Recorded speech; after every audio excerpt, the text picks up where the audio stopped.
अलविदा हजन ग्रुप 15 नवंबर 2024 अल्हम्दुलिल्लाह Medina Munawwara में होटल हया सलाम में आज दोपहर का खाना तैयार है। रुमाली रोटी,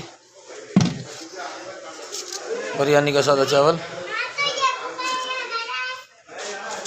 मटन बिरयानी मसाला, मटर पनीर की सब्जी,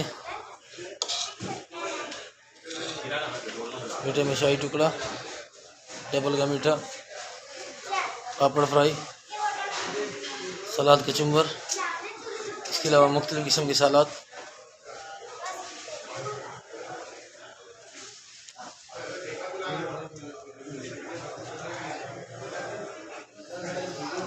फ्रूट में केला,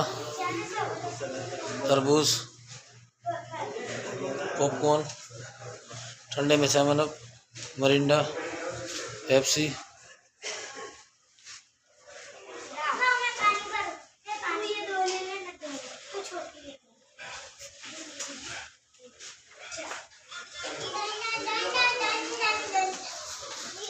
ठंडा पानी, ठंडा शरबत, गरम चाय।